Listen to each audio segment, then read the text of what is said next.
예, 소득세법에 대해서 10차 시 수업을 진행하도록 하겠습니다. 이게 이제 회사 일이 바쁘다 보니까 자꾸 그 업로드 시간이 늘어지는데 불수는 대로 빨리빨리 업로드 시켜서 여러분들이 수업 듣는데 좀 지장이 없도록 하겠습니다. 그리고 기타 소득에 대해서 계속 진행을 하고요.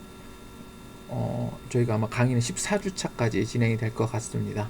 14주까지 진행을 하고 15주차에는 시험을 보는데 시험은 수요일날 예정이 되어 있고요.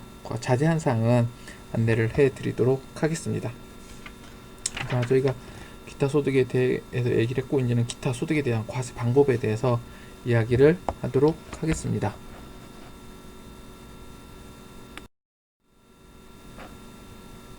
자, 기타 소득의 과세 방법은 책에 보면은 432페이지에 나와 있습니다. 그래서 432페이지에 보면은 어떤 내용이 남아 있냐. 첫째, 국내에서 거주자에게 기타 소득을 어떻게 한다? 지급하는 자는 어떻게 한다? 원천 징수를 해야 된다라고 얘기되어 있습니다. 그래서 이 부분도 기타 소득은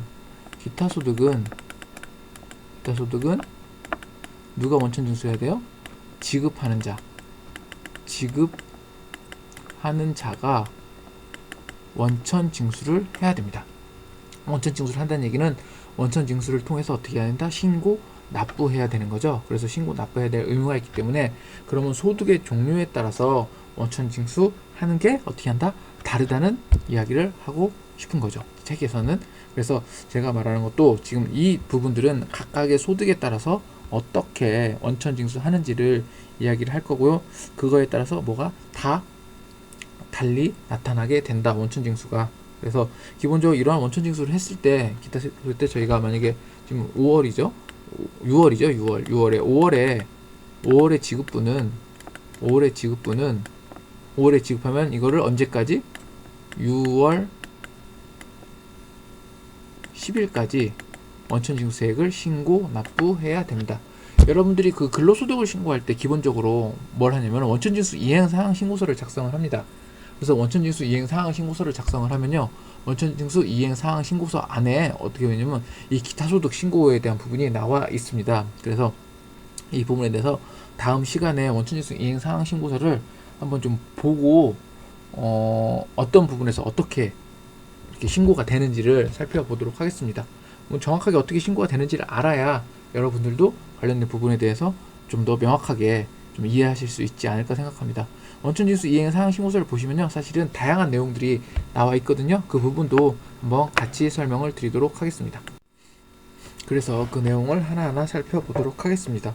기본적으로 기타 소득에 대한 부분은 어떻게 뭐냐면은 기타 소득을 받았을 때 그 행위에 대한 기타 소득을 지급했을 때 그 행위에 어떠한 경비가 들어가냐 들어가지 않느냐에 따라서 사실은 어떻게 보면은 그 원천징수액이 조금씩 달라질 수 있습니다. 그래서 그거를 저희 하나하나 살펴보도록 하겠습니다. 자, 우리가 가장 높은 20% 원천징수액이 20%를 하는 경우에 뭐가 있냐면은 기본적으로 우리가 복권입니다. 복권의 행위, 기본적으로 복권, 그리고 승마투표권, 그다음 뭐 슬롯머신에 의한 당첨금, 이런 다 전체 뭐 어떤 이런 형태의 그 경품을 통해서 당첨받은 것들은요, 기본적으로 뭐다? 세율이 20%를 넘습니다. 왜냐면은 기본적으로 이 행위의 소득이 발생했을 때 나에 대한 인적 용역이 들어가냐 들어가지 않느냐에 따라서 관련된 부분이 차이가 나기 때문에 세법의 근본적인 취지는 사실은 이러한 부분이 같이 들어가 있습니다. 그렇기 때문에 그런 부분이 여러분들과 달리 적용되고 있음을 알고 있어야 됩니다. 사실은 그런 정책적인 판단들이 들어가 있기 때문에 뭐가 다르게 나타난다는 얘기입니다. 아시겠죠? 그래서 여러분들이 이걸 확인했을 때는 이런 부분이 같이 남아 있다는 것을 여러분들이 꼭 인지를 하셔야 됩니다. 그럼 왜 제가 말했죠? 20%를 넘는다는 얘기를 하는 이유는 기본적으로 이것도 해당 금액이 3억 원을 초과하면은 기본적으로 3억을 초과하면은 이 세율이 어떻게 한다? 30%까지 좀 잘 좀 써볼까요? 30%까지 어떻게 한다? 증가한다는 얘기입니다. 30%까지 증가하기 때문에 해당 부분을 여러분들이 꼭 인지하고 계셔야 됩니다. 그래서 복권 당첨된 금은 어쨌든 기타 소득에서 가장 높은 세율인 어떻게 한다? 20%의 세율을 적용하고 있습니다. 그래서 이 부분들을 인지하시고 여러분들이 복권이 당첨됐다 하시더라도 그 부분이 전부가 내 돈이 아니다. 예를 들어서 우리가 로또, 가장 맞는 로또를 보시면은, 자, 로또가 얼마 있어요? 로또가 얘가 10억이 당첨됐습니다. 10억이 당첨됐습니다. 10억이 당첨되면은 뭐가 있을까요? 곱하기 20%면 8억이죠. 8억이 전부일까요? 여러분, 이 8억이 전체이냐? 그렇지도 않습니다. 8억에 대한 전체 내용들은 8억이 아니라 뭐가 돼 있다? 이 소득세에 대한 10%에 대한 뭐가 있어요? 여러분들, 지방소득세가 있죠. 그래서 우리가 여기서 걷는 것들은 10억의 2.2%, 20.2%가 어떻게 된다? 세금이 된다. 그래서 나머지 세에서 어떻게 한다?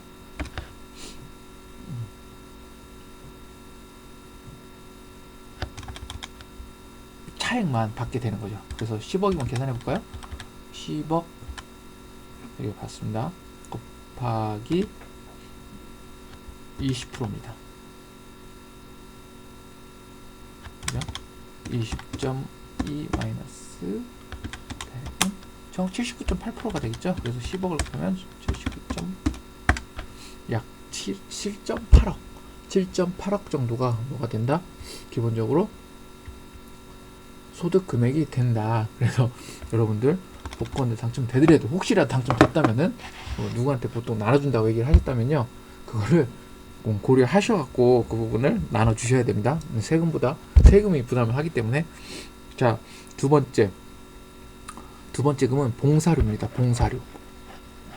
뭐가 있죠? 봉사료가 여러분 뭔지 아시나요? 여러분들 이게 좀 애매한 건데,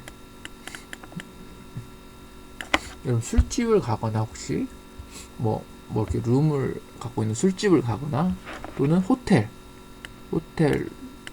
룸을 사용하거나 또는 호텔 커피숍을 사용하거나, 대표적으로 쉽게 볼 수 있는 게, 그리고 뭐 호텔에 대한 다른 다중시설 이용할 때 요 부분이 여러분들 세금계산서 법인카드나 어쨌든 법인카드 찍으면은 그 금액의 매출 금액에 사용 금액에 봉사료라는 내용이 있습니다.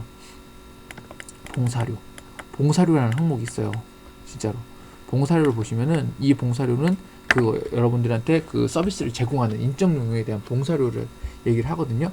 그 봉사료도 어떻게 한다? 그냥 소득으로 간주가 되는데, 이런 소득이 뭐다? 기본적으로 기타 소득에 해당됩니다. 그래서 이게 일시적인 인적 용역에 대한 봉사료는 기타 소득으로 간주를 하고요. 여러분들이 이게 일시적인 용역이 아니라 이 봉사 형태가 지속 반복적으로 이루어진다면은 이 봉사료도 사업소득에 해당될 수 있습니다. 그래서 그런 부분을 참고하셔서 여러분들이 확인을 하셔야 되는데, 자, 이런 봉사료에 대한 부분을 기타 소득으로 간주할 때는 어떻게 한다? 전체 금액의 5% 정도는 지급 세금으로 어떻게 한다? 원천 징수한다. 이 봉사료라는 것은 왜 이게 전적에 바로 이렇게 떨어질 수 있느냐? 왜 세율이 떨어져요? 왜 같은 어쨌든 소득인데, 그 이유는 어쨌든 봉사료라 하면은 내가 거기에 인적 용역을 직접적으로 제공하기 때문에 그거에 대한 뭐가 발생할 수 있다? 경비가 발생할 수 있다라고 간주하는 게 세법의 취지입니다. 그래서 그런 세법의 취지가 존재하기 때문에 그런 부분을 어떻게 한다? 여러분들이 인지하셔서 원천징수액이 달라진다라고 보시면 되겠습니다. 그러니까 법의 체계가 아무리 세금을 걷기 위해서 만들어진 법의 체계이지만은 그 자체가 사실은 막무가내로 이루어지고 있지는 않습니다. 그래서 그런 부분들이 여러분들에게 뭐 법 안에서 녹아 들어가고 있다. 그래서 상당히 생각보다 여러분들이 보시면은 어떠한 논리적 타당성이 어떻게 한다? 법 안에 녹아 들어가고 있습니다. 그리고 또 하나 15%에 대한 부분이 뭐가 있냐? 기본적으로 연금 계좌에서 이게 말하기 조금 어려운데, 연금 계좌에서, 계좌는 연금 계좌예요. 계좌는 연금 계좌에서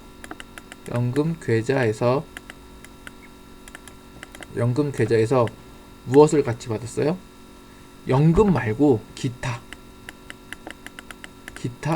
다른 소득으로 받은 것들.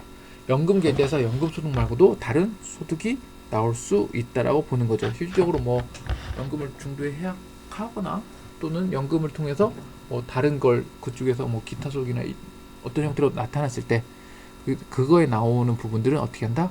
15%에 대한 과세를 적용한다. 그래서 연금 계좌에서 연금에 나오는 일정한 다른 소득에 대해서는 지급금액, 그러니까 지급하는 입장에서 15%를 공제하고 나머지 차액만큼만 받을 수 있습니다. 그래서 나머지는 뭘로 한다?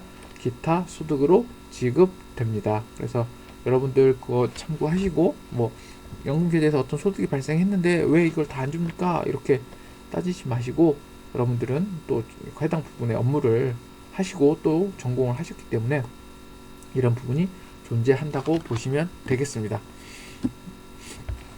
그렇기 때문에 뭐 일단은 연금 소득에서 연금 계좌에서 발생한 기타 소득에 대한 부분은 어떻게 한다? 15%에 뭐가 된다? 기본적으로 기타 소득을 과세한다고 보시면 되겠습니다.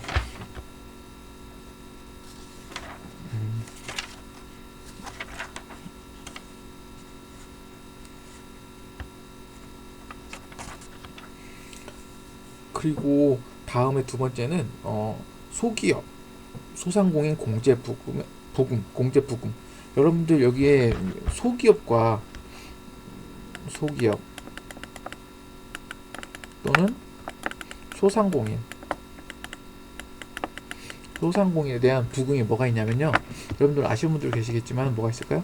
노란우산 공제라고 존재합니다. 노란우산 공제가 공제 부금인 거죠. 일종의 노란우산 공제라는 그 금융상품이 있는데, 이 금융상품은 소기업, 소상공인에게 가입할 수 있는 그런 조건이 있습니다. 근데 이게 사실은 노란우산 공제가 나중에 연금화 시키기 위해서 만들어낸 돈이기도 하고요. 그 부분들을 일시에 해지할 수도 있습니다. 해지를 하고, 만약에 저 같은 경우에는요, 과학기술 공제라고 있습니다. 그래서 과학기술 공제에 이런 공제 부금이 있는데, 이런 부분을 일시에 해지했을 때는 뭐다? 이렇게 아래와 같은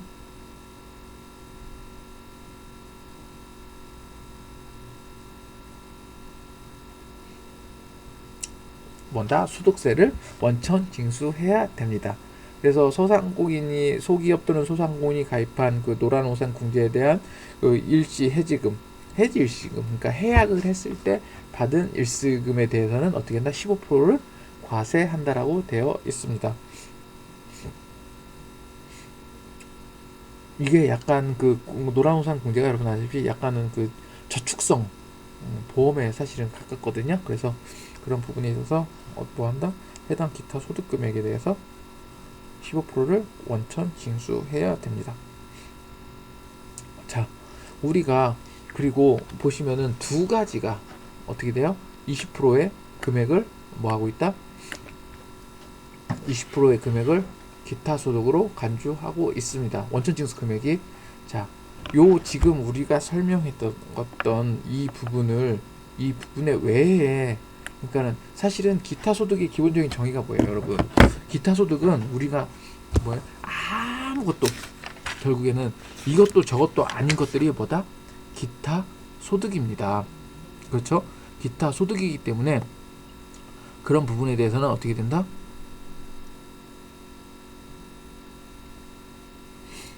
그냥 20%를 과세한다는 얘기입니다.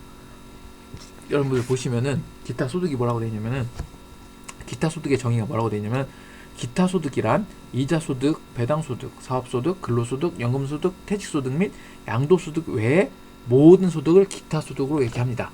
그래서 이러한 기타 소득들을 사실은 법률에 의해서 이렇게 보시면 지금 법률에 의해서 이런 것들은 일단은 기타 소득의 정의를 내려놨지만은, 사실은 우리가 살아가는 요런 경제적 활동 주체 범위 안에서 새로운 소득들이 계속 발생할 수 있는 거죠. 사실은 추가적인 산업이 발전하는 것처럼.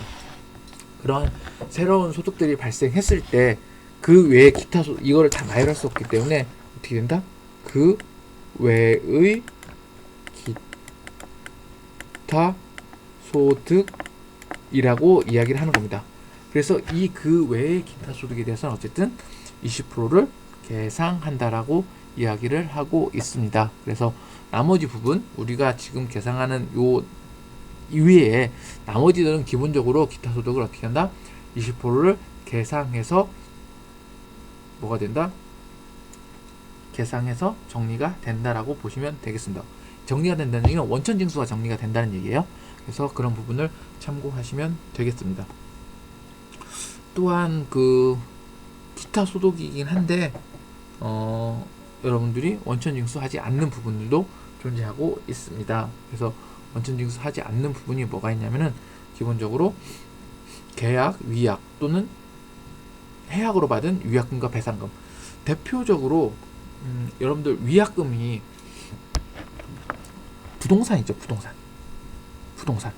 부동산 계약을 했습니다. 여러분 세무 부동산 학과죠. 여기가 부동산을 계약을 했고 뭐예요? 계약금을 우리가 지급을 하죠. 계약금을 지급을 하는데 이 계약금을 지급했을 때 뭐가 발생합니까? 계약을 이행하겠다는 의무가 발생하는 거죠. 근데 계약의 의무 이행을 해야 되는데 이 의무 이행을 하지 않으면은 계약을 파기했을 수 있어요. 파기하면 뭐가 돼요? 보통 계약서에 명시됐을 때는 뭐예요? 이 계약금에 뭘 준다? 보통 2배를 위약금으로 물게 돼 있죠. 이 위약금으로 물게 돼 있는 부분에서 어떻게 한다? 기본적으로 우리가 원천 징수에 대해서 하지 않는다라고 얘기를 하고 있습니다. 그래서 해당 부분에 대해서는 어떻게 한다? 벽두로 원천 징수를 하지 않는다라고 보시면 되겠습니다. 또한 마지막으로 뇌물, 알선 수재 및 배임 수재. 자, 뇌물은 뭔지 아시죠? 뇌물, 알선은 뭔가 연결해 주는 거. 배임은 뭔지 아시나요? 배임에 대한 정의. 배임이 뭘까요? 배임은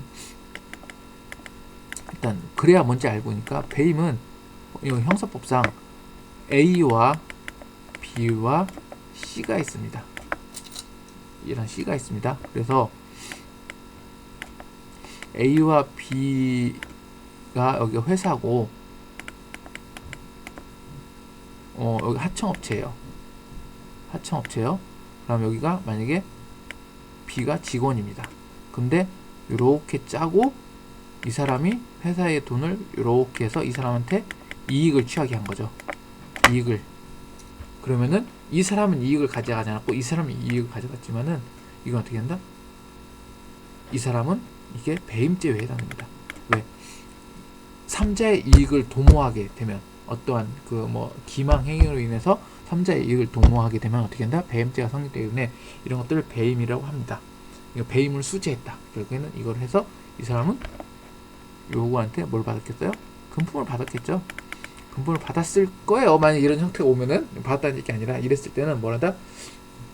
배임이라고 얘기를 하고요. 이러한 부분들이 결국 어떻게 한다? 기타 소득을 했을 때는 기타 소득이죠. 별도의 소득이니까 기타 소득을 원천 징수하지 않습니다. 그래서 이런 부분들이 기타 소득에 대한 과세 방법이 나와 있습니다.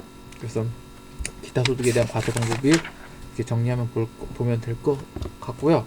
여러분들 그 저희가 이제 그 소기업 소상공인에 대한 그 공제에 대해서 여러분들 제가 뒤에 가서 좀 더 자세하게 설명을 하도록 하겠습니다. 그래서 그 부분을 좀 더 설명을 해서 얘기를 하고 그 다음 여러분 연금소득에 대한 기타 소득 부분도 다시 한번 정리를 해서 뒤에 표로 만들어 드리도록 하겠습니다. 그래서 그 부분과 함께 2차 시에서 수업을 계속 진행하도록 하겠습니다.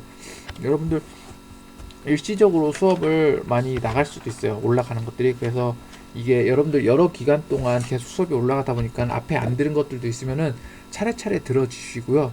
혹시 에러가 나서 수업을 들었는데 댓글을 달지 못하는 부분들은 저한테 다시 멘트를 주시거나 아니면은 다시 들어가서 수업을 듣고 에러 난 부분에서 댓글을 다시 달아주시면 되겠습니다. 그리고 우리가 지금 과제가 사실은 한 번 더 나가야 돼요. 여러분들 사업 쪽에 보인 것처럼. 그래서 과제는 아주 간략하게 지금 바로 올려드릴 테니까요. 너무 부담스럽지 않게 해서 과제를 제출하여 주시면 되겠습니다. 그리고 기말고사 얘기는 저희가 별도로 말씀을 드릴 거고요. 과제를 한 번 더 제출할 테니까는요. 그렇게 알고 계시고요.